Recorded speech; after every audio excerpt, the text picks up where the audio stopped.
A partir de agora, passando a limpo as notícias do dia no Brasil e no mundo, está no ar o Jornal do Boris.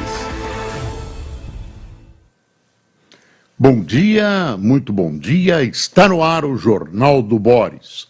O Jornal do Boris é um sobrevoo pelos principais acontecimentos do Brasil e do mundo a partir das primeiras páginas dos jornais.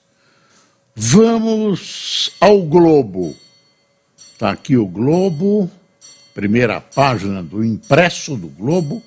Câmara aprova desoneração de setores que mais geram empregos. Deputados incluíram no texto benefício previdenciário aos 5.500 municípios do país. Eu tinha imaginado que esse benefício iria apenas para uma parcela de municípios menores, mas aí resolveram incluir todos. O projeto ainda vai voltar para o Senado, mas fica difícil algum senador agora retirar essa benesse que representa uma derrota do Haddad do atual projeto de lei. E agora? O que vai acontecer? Da onde vai sair esse dinheiro? Toda vez que aparece um buraco, eu me imagino pagando mais imposto. Será que o governo vai acabar aumentando? Está raspando o fundo do tacho, né? Está raspando o fundo do tacho. Tem um monte de coisas acontecendo, taxando offshore, enfim, tem que arranjar dinheiro. Esse novo arcabouço fiscal, na verdade, isso eu já disse, muita gente está dizendo, não é segredo, ele é do gasto, né, para elevar o gasto. Mas para isso você precisa ter o dinheiro, né, para elevar o gasto. Se você não consegue arrecadar mais, você é punido, você não pode gastar mais. Então, imagine, no governo Lula, vão tentar, como sempre, gastar mais. Mas ontem houve uma derrota do ministro Haddad nessa questão, porque as despesas vão aumentar. Olha aí, Folha de São Paulo. Câmara aprova desoneração e beneficia todos os municípios. Medida que impactará a arrecadação é revés para Haddad ao ameaçar déficit zero. Haddad insiste no déficit zero. Daqui a pouco a gente vê Mendonça vota a favor e tudo isso. Deixa eu dar a manchete do Estadão. Governo precisará de 168 bi extras para zerar déficit de 2024. Senado aprova reformulação no CARF e ajuda em meta fiscal. Aí foi uma vitória do governo, que eu acho uma injustiça. O CARF é uma espécie de um tribunal administrativo que julga questões tributárias. Se uma empresa se sente prejudicada, alguém se sente prejudicado, vai o CARF tem que decidir, tem que julgar o pleito dessa pessoa, dessa empresa que se sente prejudicada. Tem o número ímpar de pessoas, né, de componentes, e um deles tem o voto de Minerva, o voto que desempata ações que, evidentemente, que possam empatar. Quer ver aqui? essa mudança no CARF, aí qual foi a mudança? Esse voto de Minerva pertencia a um representante dos contribuintes. Tem contribuintes e fazenda, né? São os membros. Pertencia, e agora o governo obteve uma vitória, né, no Senado, aprovando que o voto de desempate do CARF vai pertencer a um membro que representa a fazenda, quer dizer, um membro que representa o governo. Aí eles vêm, não, ontem eu vi o Jacques Wagner, líder do governo no Senado, não, nada disso, não muda nada, porque muitos casos o contribuinte já venceu. Então por que mudar? Claro, mas está aqui por que mudar, quer ver? Empate no julgamento, quer ver? Espécie de Tribunal da Receita, com a volta do voto de qualidade da Receita em caso de empate no julgamento. Pelas estimativas do governo, essa mudança no CARF poderá contribuir com 54 bilhões e 700 milhões em 2024, raspando o fundo do taxa. Esse foi um golpinho do governo, golpinho do governo. Sempre prejudicados. Né? Quem são prejudicados são os contribuintes, que é você, sou eu, as empresas, enfim. E as empresas acabam descarregando isso em cima do consumidor se elas têm o imposto elevado. Bom, tem uma frase do Datena que ele usa que eu acho assim, e que eu vou repetir agora em vez de dizer isso, é uma vergonha. Só no nosso. É uma frase do Datena. Compreenda como você quiser. Tem aqui o valor, está aqui o valor. Na véspera do envio do orçamento, o governo divulga déficit de 35.900 bi. Você vê? PL do CARF. Senado aprova a volta do voto de desempate no órgão, uma das prioridades na agenda do governo. Enfim, está aqui. Deixa eu ver mais. O texto vai voltar para o Senado, da desoneração. Agora quero ver coragem para retirar as benesses para os municípios. Vai ser difícil, mas aí, quando mexe com eleitorado, não é brincadeira. Deixa eu mostrar para você, de vez em quando é interessante ver um jornal de Curitiba, né?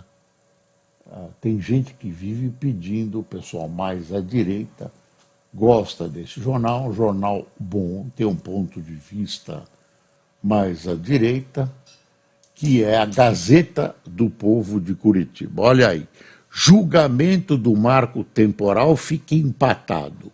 Lula se aproxima de ditadores, não é novidade nenhuma. Dino pode ser incriminado. Cobrança da esquerda sobre Zanin mira a segunda indicação do Lula para o STF. Dizem os analistas, alguns analistas, que essa pressão toda reclamando, olha, o Zanin é de direita, o Zanin é conservador, os votos principais dele foram conservadores, que história é essa? Então aí esse aperto todo não vai derrubar o Zanin, não tem o que fazer, tenta influenciá-lo. Mas o objetivo verdadeiro, segundo esses observadores, é levar o Lula à decisão de escolher uma pessoa chamada mais progressista, ou seja, à esquerda, com ideias mais à esquerda, opostas, diferentes das ideias do Zanin. Olha aqui, ainda a Gazeta do Povo de Curitiba. legislação pouco clara sobre presentes pode beneficiar Bolsonaro no caso das joias. Bolsonaro, Michele, Cid e mais 5 depõem a PF simultaneamente sobre joias sauditas nesta quinta. Lula vai a Cuba para participar da cúpula liderada por ditadores. Eu não sei que dia ele vai para o grupo dos 77. TCU fecha acordo que pode gerar economia de 320 milhões nas contas de luz. Boulos inicia pré-campanha para prefeito de São Paulo na tentativa de tirar o rótulo de invasor de terra. Aí tem uma observação assim: disputas do poder, golpes na África, Rússia e China ganham terreno enquanto a França perde influência. Você vê que teve um golpe de Estado no Gabão, desalojando uma família que está no poder lá há mais de 50 anos, e sempre o dia seguinte de uma revolução, de um golpe, é um dia muito feliz. Aí você vê o pessoal comemorando na vida de um país. Agora sim. E logo depois começam as decepções. A mini-reforma eleitoral deve ser apresentada à Câmara em 6 de setembro. Câmara aprova a desoneração da Folha, nós já vimos. Contas do governo federal registram o déficit que já anunciamos aqui, déficit. Deixa eu colocar aqui na Folha. Olha, a BIM quer evitar novo caso G. Dias, e propõe identificar quem acessa seus relatórios. O G. Dias, aliás, vai depor hoje na CPI, na CPMI. Quero ver o que o G. Dias vai falar. Serviu o copo d'água, tem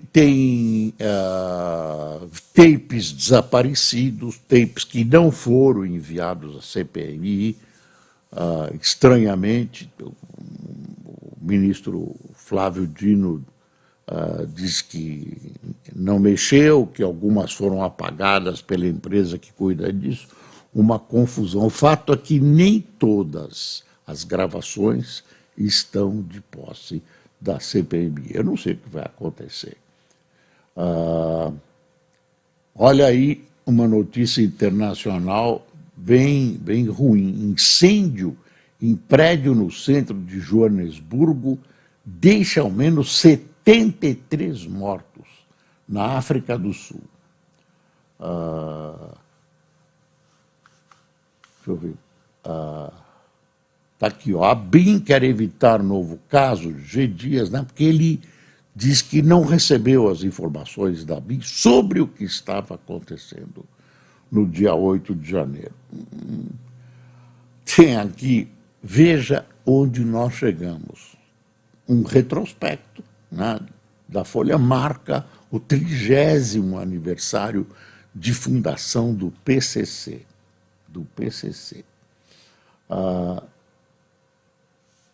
GAECO e Polícia Federal prendem suspeito de liderar maior milícia do Rio. Homem acusado de fazer parte do bonde do Zinho foi detido na rodovia Presidente Dutra.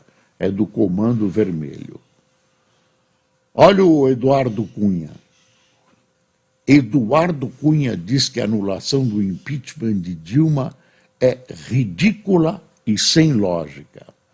Ele era o presidente da Câmara naquele momento. E o STF participou, foi tudo de acordo com a Constituição, tinha pedalada. O PT está tentando reescrever a sua história. Produtos somem das prateleiras de supermercados na Argentina após subida do dólar. A Argentina está com um problema gravíssimo. cada vez mais grave. Eu não vejo solução, apesar de toda a boa vontade do Lula. Hoje vai continuar a votação do marco temporal, terras indígenas, lembra? Ontem terminou empatado, está 2-2. E quem vai votar agora? O Zanin, o indicado do Lula. Então existe uma expectativa, ninguém sabe como é que o Zanin vai votar. Será que vai ser um voto chamado progressista, ou do que chamam de progressistas, que é a esquerda, ou será que vai ser um voto a favor do marco temporal, contra o marco temporal? Aí, nessa questão do marco temporal, o ministro Gilmar Mendes colocou uma questão nova no seu voto.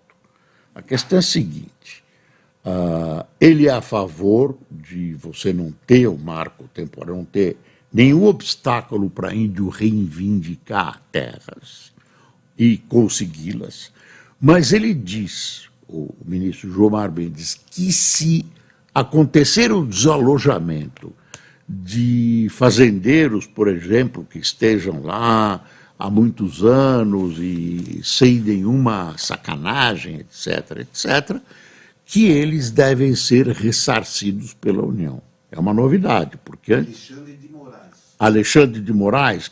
Desculpe, o Luiz está me corrigindo, não foi o Gilmar Mendes, foi o Alexandre de Moraes. Desculpe, está aqui uma colaboração inestimável do meu batalhão aqui de inteligências naturais, inteligência artificial. Não é conosco, a memória do Luiz aqui, prodigiosa. Alexandre de Moraes que fez essa proposta. Vai ter. Isso quer dizer, na hora que você for redigir o acórdão, a decisão final, a sentença do tribunal, esse componente vai ter que ser levado em consideração. Comando do PT cobra punição de militares. Resolução do Diretório Nacional Petista, após reunião na segunda-feira, pede castigo exemplar para fardados envolvidos nos ataques golpistas. Por 2 votos, o encontro decidiu não vetar coligações com candidatos do PL e do ex-presidente Bolsonaro no próximo ano. E decidiu outras coisas importantes. Decidiu, por exemplo, que Lula é o candidato do partido à reeleição.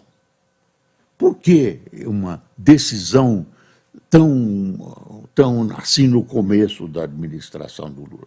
É porque vão se formando dentro do partido grupos que disputam a possibilidade de suceder Lula. Um candidato aqui, um candidato ali. Então, se o Lula é candidato, o PT acha que esses movimentos todos vão cessar.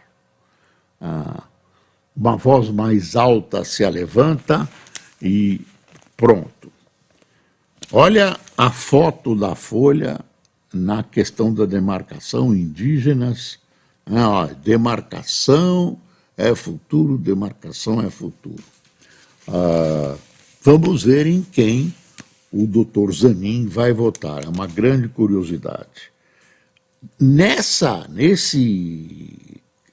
conclusão, nesse comunicado de conclusão da reunião do PT, tem uma quase direta para o Zanin.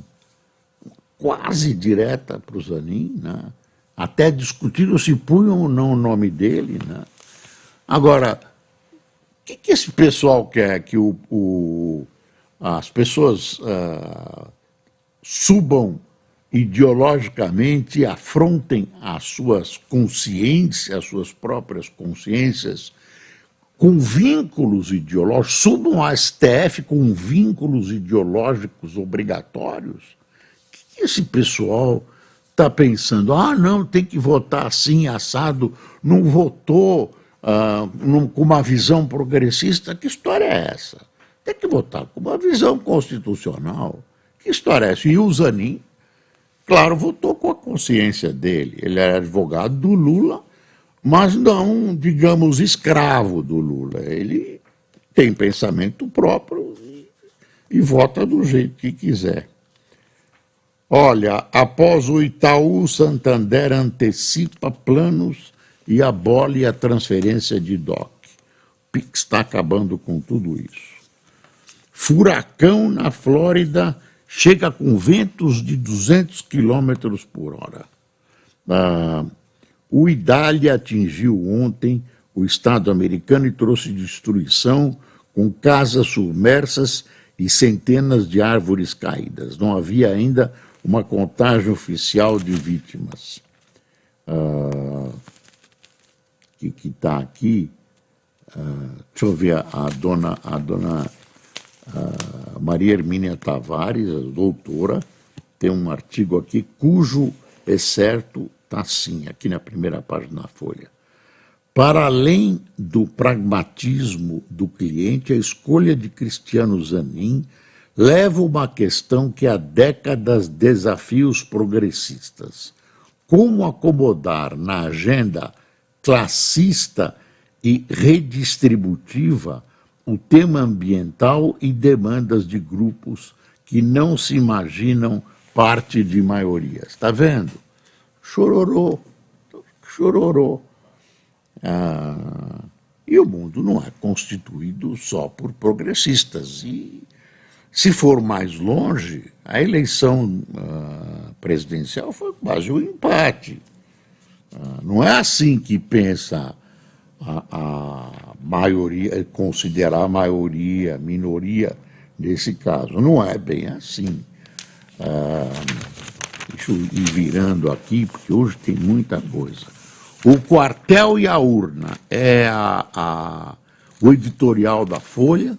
Essa história de militar não poder participar da política ficou de uma maneira que eu acho bem ajambrada. Militar, se quiser participar da política, tem que sair das fileiras do Exército, da Marinha, da Aeronáutica, e não pode voltar. Quer dizer, é uma questão de escolha. Quer fazer política? Pode, mas não volta mais. E não é um general, um coronel fazendo política. O Exército, as Forças Armadas são instituições de Estado armadas, né? Armadas. Então tem um diferencial, no mínimo psicológico. Não é verdade, é muito mais que isso, para ter uma barreira como essa. Agora, fizeram um parênteses aí, que muita gente vê como recuo, acho legítimo. O militar que for exercer um cargo ministerial, um cargo elevado no plano federal, pode manter a sua patente. Não é ser eleito, fazer política. Isso ficou restrito a eleições. Aí tem um outro editorial interessante, laico intolerante. Veto francês à túnica árabe em escolas atenta contra a liberdade individual e diversidade étnica. A França, né, onde está a cidade luz, Paris, me lembro uma vez um político que disse: teremos em São Paulo mais iluminação que Paris, que é chamada Cidade de Luz. Não sabia que é Cidade de Luz. É porque ela emite luz da cultura, né, da história, enfim. Aí, quer dizer, um berço de democracia, nem tanto assim, porque com os nazistas lá, a França, uma grande parte da França. Então, agora eles proibiram usar, proíbe a kippah, né, aquele chapeuzinho que os judeus usam, religiosos usam, está proibido, boné pode. Enfim, a França está, de vez em quando, perde as estribeiras. Isso é uma bruta bobagem, né? Bruta bobagem. PT defende reeleição de Lula e cobra punição militar. Isso nós já vimos. A BIM quer rastrear relatórios para evitar casos de Dias, isso nós já dissemos também. Olha, homenagear o 8 de 1 fere a carta, mas nomes da ditadura têm brecha. Aí é a história lá na Câmara de Porto Alegre, inventar o dia do patriota, 8 de 1, não dá, né? 8 de janeiro, não dá. Né? E realmente não pode. É uma provocação. Agora, tem os nomes aí dados, por exemplo, Erasmo Dias está criando, ele é de Paraguaçu Paulista, uma cidade do interior de São Paulo, e tem um trevinho lá de acesso que deram o nome dele, e governo do estado, e aí nem foi o governador que assinou, foi o vice Ramuto que assinou, e aí começou uma discussão, torturador, invadiu a PUC, não sei o quê. O fato é o seguinte, a lei prevê ou não prevê, pode ou não pode. Ele tem todas as culpas, mas foi anistiado, tem toda uma discussão e tal. E aí a Folha faz uma análise dos nomes expoentes da Redentora, que tem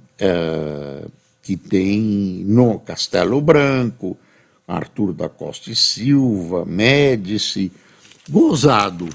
Já imaginou se proíbe o nome das ditaduras? Bom, e o Getúlio? Esqueceram do Getúlio. Esqueceram do doutor Getúlio Vargas. Que história é essa? Não foi uma ditadura? Como é que homenageiam o doutor Getúlio?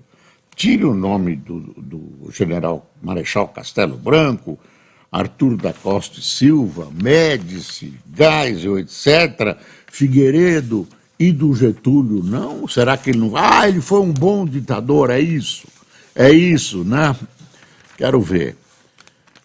Olha a maluquice. O Lula ia resolver até ontem o novo ministério, tira um daqui, chama o Wellington Dias, hoje ele vai com o Wellington Dias no Piauí lançar um programa contra a fome, como é que ele ia mexer, divide ou não divide o ministério do Wellington Dias, aumenta o ministério, cria o ministério da pequena, média, do comércio, o diabo, o Lula deve estar fazendo conta, já aumentou o ministério. Agora, veja isso que é inacreditável. Versão turbinada do esporte entra em jogo na reforma ministerial. Aí, presidente estuda junção da pasta do esporte com o recém-anunciado Ministério da Pequena e Média Empresa para agradar o PP, o Partido Progressista. Quer dizer, vão junto, separou, agora junto o esporte. E tira uma glória do esporte nacional, que é a Ana Moser, do esporte. Agora, o esporte, eu gostaria de saber as afinidades entre esporte e pequena e média empresa. Gostaria que, se o governo fizer isso, gostaria que me explicasse. Olha, estão fechando os hospícios, hein? Mas aí é uma coisa meio complicada. Desculpe, isso é uma vergonha. Isso é uma vergonha. A população é bobona, vai acreditar, esporte tem tudo a ver com pequena e média indústria. Pelo amor de Deus, gente, pelo amor de Deus, onde é que nós estamos? Deixa eu ver alguma coisa mais, nós vamos esquecer. Ontem eu vi uma informação de que a Caixa Econômica vai de porteira fechada com tudo pro Centrão.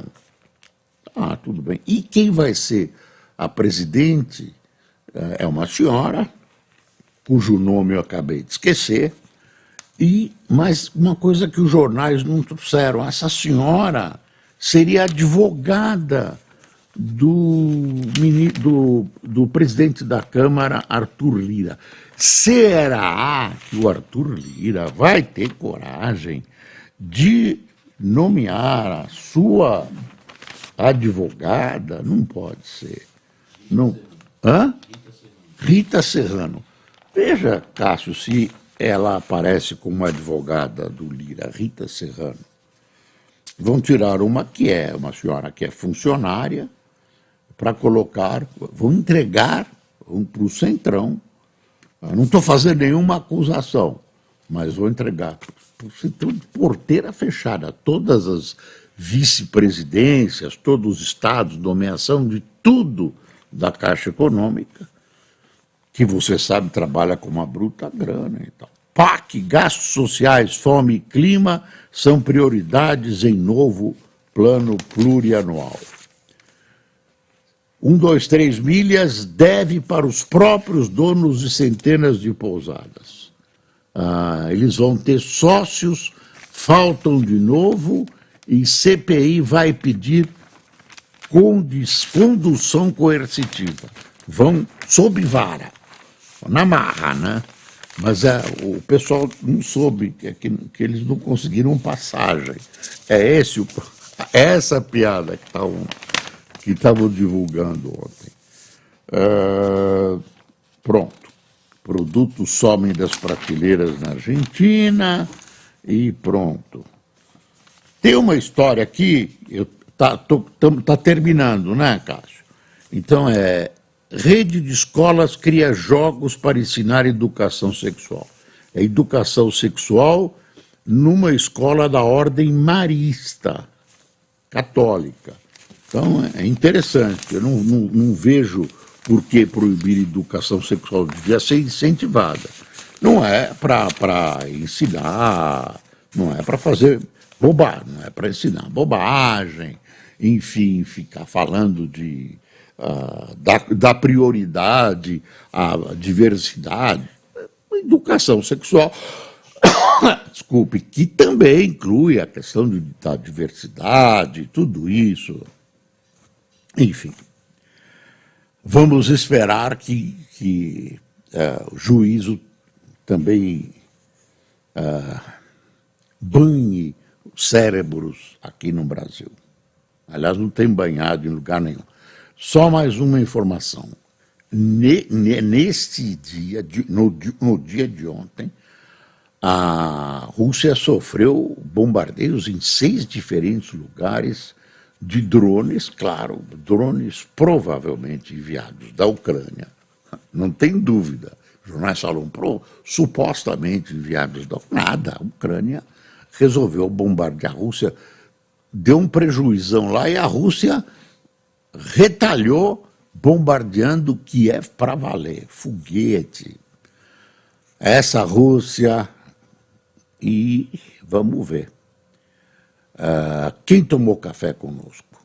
Marisa de Souza, Maria Barbosa, Regina Cristiane, Stefan Carvalho, Lourdes Jesus, Vera dos Santos, Gigran Ernesto, Rosana Célia, Zenilda Medina, Aparecida Santos, Marta Tique, Walter Lazarim, Eva Lopes, José Horácio, Flávio Silva, Durval Valadares, Clébio Balbino de Natal e Maria Cristina de Sorocaba. Pronto. Pessoal, muito obrigado pela sua companhia. O pessoal que tomou café, espero que continue com a gente, tomando todas as manhãs esse cafezinho gostoso que nós preparamos especialmente para o seu bom gosto, e espero-vos amanhã nestas mesmas plataformas e neste mesmo horário. Tenham um bom dia.